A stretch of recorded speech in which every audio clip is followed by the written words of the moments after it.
بسم اللہ الرحمن الرحیم۔ اللہ تعالیٰ کے نام سے شروع جو بڑا مہربان اور نہایت رحم کرنے والا ہے۔ ناظرین گرامی، آج کے ہماری اس ویڈیو کا موضوع ہے کسی زمانے میں ایک بادشاہ تھا۔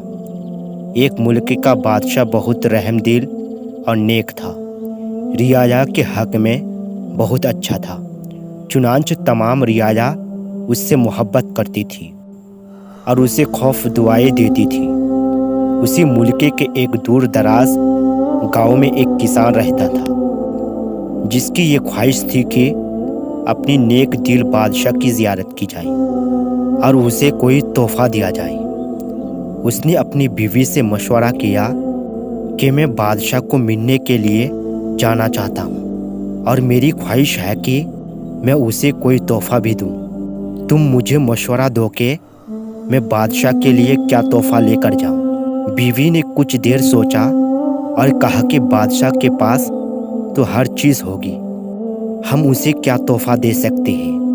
ہاں، میرا ایک مشورہ ہے کہ ہمارے گھر کے پاس بہنے والے چشمے کا پانی بہت میٹھا اور بہت ٹھنڈا ہے، اور ایسا پانی پورے ملک میں کہیں بھی نہیں ہوگا، حتیٰ کہ بادشاہ کے پاس بھی نہیں ہوگا، تو تم اس کے لیے یہ پانی لے جاؤ۔ کسان کو یہ تجویز پسند آ گئی اور اس نے اپنے چشمے سے پانی کے 2 گھڑے بھرے اور اپنے گدھے پر لاد کر بادشاہ سے ملاقات کے لیے روانہ ہو گیا۔ کئی ہفتوں کے سفر کے بعد کسان بادشاہ کے محل تک پہنچ گیا اور اس سے ملاقات کی، اجازت چاہی۔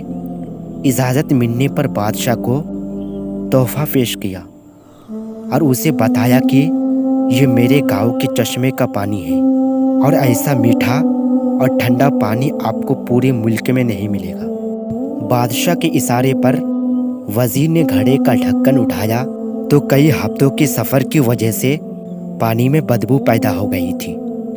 وزیر نے بادشاہ کی طرف دیکھا تو بادشاہ نے اسے خاموش رہنے کا اشارہ کیا اور بآواز بلند کہا کہ ہم اسے تحفہ سے بہت خوش ہوئے، اور خزانچی کو حکم دیا کہ اس کسان کے گھڑوں کو سونے سے بھر دیا جائے۔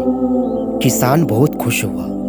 بادشاہ نے وزیر کو بلا کر چپکے سے کہا کہ پانی کو گرا دینا اور واپسی پر اس کسان کو اس راستے سے گزارنا جہاں ہمارے چشمے ہیں، تاکہ اسے علم ہو کہ ہمارے پاس پانی کی کتنے چشمے ہیں اور ان کا پانی کتنا ٹھنڈا اور فرات بخش ہے۔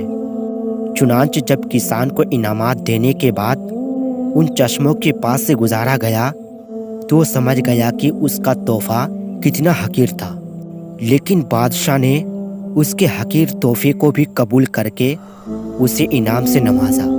اس کے دل میں بادشاہ کے لیے محبت اور عقیدت اور بڑھ گئی۔ تو ناظرین، ہماری عبادت کا بھی یہی حال ہے۔ ہم جو ٹوٹی پھوٹی عبادت کرتے ہیں تو ہم اسے بہت اچھے سمجھتے ہیں اور اپنے مالک کے حضور پیش کرتے ہیں۔ ان عبادات کی حقیقت معلوم ہونے کے باوجود وہ مالک الملک نہ صرف ان عبادت کو قبول کرتا ہے بلکہ انعامات کے طور پر پیش بہا نعمتوں سے بھی نوازتا ہے، حالانکہ اسے ہماری عبادتوں کی ضرورت نہیں ہے۔ خالق کائنات کی عبادت کے لیے تو اس کے لاکھوں کروڑوں فرشتے ہی کافی ہیں۔